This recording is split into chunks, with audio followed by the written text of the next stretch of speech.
Bonjour à toutes et à tous, donc merci pour l'invitation. Effectivement, Extinction Rebellion est ravi de pouvoir porter sa voix dans cet espace. Je vais juste commencer par une petite question pour savoir un peu aussi à qui je m'adresse. Qui c'est qui connaît ici dans cette salle le mouvement Extinction Rebellion? Ok, pas mal, merci. Donc je ne vais pas forcément m'étendre sur la jeunesse de A à Z du mouvement, etc. Je vais jouer un peu, le radical de la table et jouer un peu révolutionnaire parce qu'il en faut toujours un. Voilà, Extinction Rebellion, c'est un mouvement international de désobéissance civile en lutte contre l'effondrement de la biodiversité et le réchauffement climatique. Donc, je ne vais pas m'étendre sur le constat qui a été très bien fait ce matin sur la situation actuelle et le fait que nous sommes en train de vivre la 6e extinction de masse. Donc voilà, Extinction Rebellion se base sur les chiffres scientifiques et les données scientifiques, notamment du GIEC, pour dire que nous sommes en train de vivre aujourd'hui, en ce moment même, partout sur la Terre, la 6e extinction de masse. C'est en train de se passer maintenant sous nos yeux. Donc j'arrête avec la partie alarmiste maintenant, parce que je pense qu'ici beaucoup de gens sont déjà convaincus de l'urgence. Et je vais plutôt parler avec vous du coup de stratégie et de savoir qu'est-ce que propose Extinction Rebellion et qu'est-ce qu'on pense apporter de plus à la transition écologique et démocratique justement dans nos modes d'action. On se considère comme radical et on l'assume pour une raison très simple, c'est que la radicalité c'est prendre le problème à la racine. Donc il y a un problème, il y a des personnes qui polluent aujourd'hui, majoritairement des grosses entreprises, des grosses multinationales qui polluent et qui sont responsables notamment par exemple du coup de 48 000 morts par an en France de la pollution de l'air. Donc ça c'est un chiffre qu'il faut connaître aussi. Donc on est là pour se battre justement contre les personnes qui sont responsables de la situation dans laquelle on est actuellement. Et donc la radicalité, c'est de prendre ce problème à la racine et donc d'aller directement se battre contre ces personnes-là. Donc nous avons une méthode qui est la désobéissance civile. Donc comme vous l'avez compris dans le nom, il s'agit de faire des actions qui sont illégales, assumées également, à visage découvert, dans l'objectif d'être arrêté, puis jugé.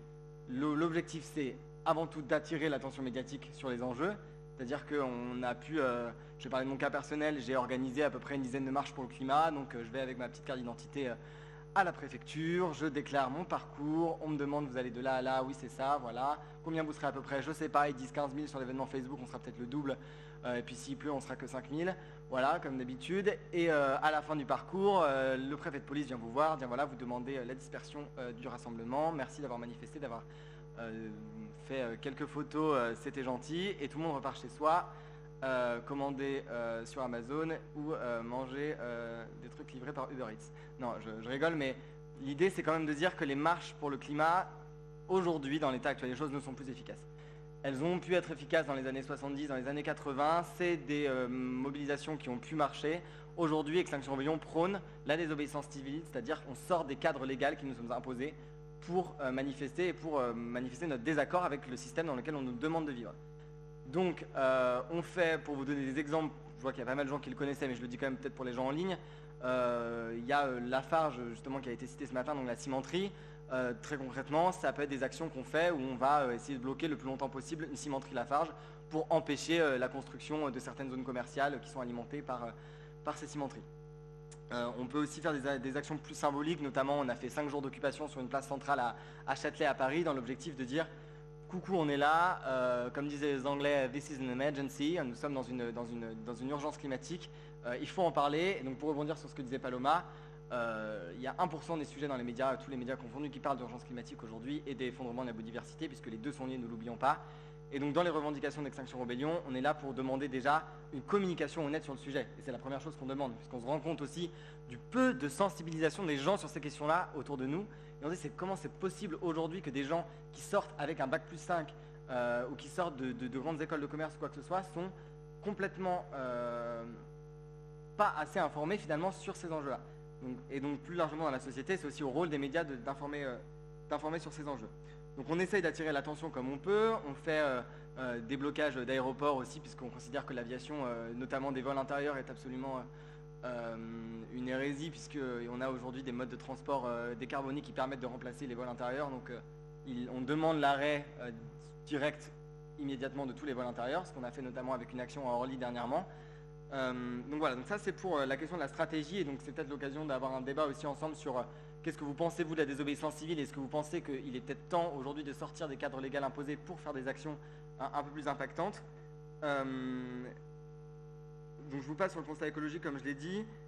Pour faire le lien avec le thématique de cette conférence et de cette table ronde, Extinction Rebellion essaye de lier les enjeux écologiques et les enjeux démocratiques, puisque là où nos détracteurs et nos détractrices aimeraient bien nous traiter de Khmer vert ou d'antidémocratiques en essayant d'imposer nos valeurs et notre écologie punitive, nous répondons que justement non, nous avons une quatrième revendication qui est justement la demande de la mise en place d'assemblées citoyennes décisionnaires.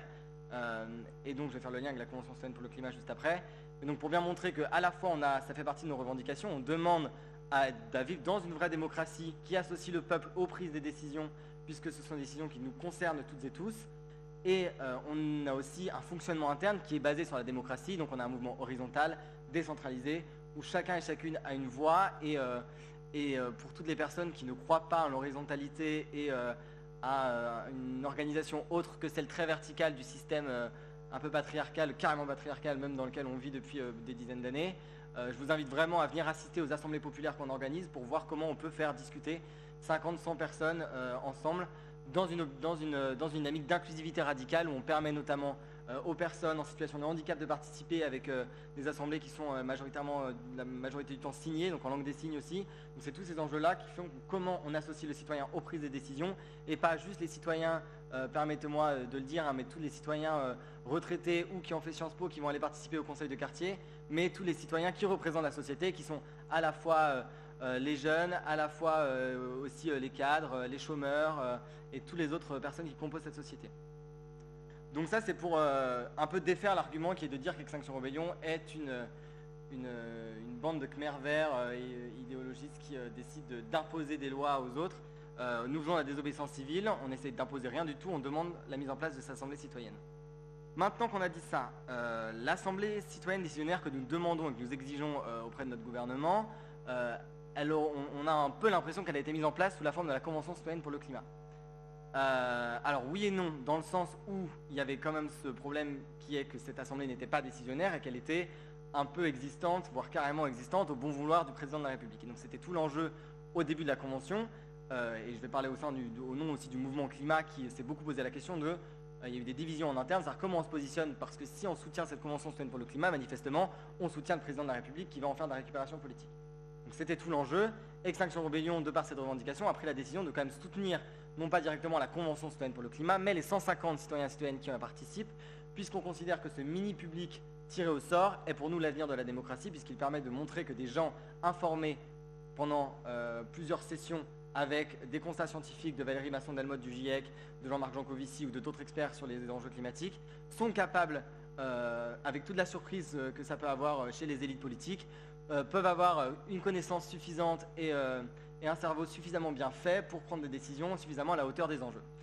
Donc, on a décidé de soutenir justement ces 150 citoyens et citoyennes parce qu'on considère, et donc là ça fera un peu écho à la conférence de ce matin, qu'on a besoin d'un changement culturel sur les questions démocratiques, dans le sens où on a besoin de remettre au cœur de nos sociétés l'imaginaire de la délibération, là où aujourd'hui beaucoup de citoyens et de citoyennes ont tendance à vouloir déléguer leur pouvoir de décision. Nous pensons réellement que c'est la démocratie qui va permettre aujourd'hui d'arriver à mettre en place les mesures à la hauteur des enjeux écologiques. Et donc nous avons besoin que la société se sente en capacité, se sente légitime de participer à ces espaces qui sont créés. Et donc on a besoin de cet imaginaire de la délibération. Donc sur la Convention citoyenne pour le climat, l'idée c'est quand même de dire, quand on voit ce qui en ressort, c'est quand même des mesures qui sont plutôt radicales avec lesquelles Extinction Rebellion est plutôt en accord. Et l'idée c'est de dire, on aimerait bien que ces assemblées citoyennes soient décentralisées. Donc c'est ce que proposait François Gémen ce matin et nous appuyons évidemment cette demande, puisque plus il y aura de citoyens qui participeront à ces délibérations citoyennes, plus nous aurons des citoyens qui sont conscientisés des enjeux, qui sont formés et qui sont capables de prendre part à l'espace public. Et donc c'est vraiment sur cette théorie qu'a théorisé notamment Habermas, sur l'espace public de la raison, où vraiment chacun peut participer en ses pleines capacités à l'espace public. Et c'est beaucoup trop facile pour une élite politique de dire « laissez-nous gérer, vous n'êtes pas compétents sur ces domaines-là ». C'est beaucoup plus compliqué de dire « nous allons tous vous donner les connaissances et les formations nécessaires pour que nous puissions prendre la décision ensemble ». Donc Extinction Rebellion est là vraiment pour rappeler que les enjeux démocratiques ne sauraient être détachés des enjeux écologiques, évidemment. Donc nous allons continuer évidemment à nous mobiliser puisque en termes de calendrier, ça fait 1 an qu'Extinction Rebellion existe en France. Nous avons une centaine de groupes locaux maintenant un peu partout, plusieurs milliers aujourd'hui quand même de sympathisants et de participants. Et nous avons une grande rébellion internationale d'octobre qui a lieu à partir du 10 octobre où nous allons avoir des actions un peu partout en France. Encore une fois pour dire, nous sommes là pour rappeler que nous sommes dans la 6e extinction de masse, que c'est en train de se passer maintenant, que la question des réfugiés climatiques, ce n'était pas une question du futur, mais c'est en train d'arriver. Donc même si c'est beaucoup de déplacés internes, aujourd'hui ce sera des déplacés vers l'Europe bientôt. Et quand on voit la situation dans laquelle sont les migrants aujourd'hui, je me permets de le rappeler que c'est quand même l'actualité, sur les îles en Grèce, permettez-moi d'être quand même très inquiet sur la capacité de l'Europe à gérer plusieurs millions de réfugiés climatiques dans les années à venir. Donc je pense que c'est quand même important de remettre au cœur de cette question l'actualité du sujet, qui est bien, on est dans une situation présentement très grave, et ce n'est pas une question du futur et des générations futures.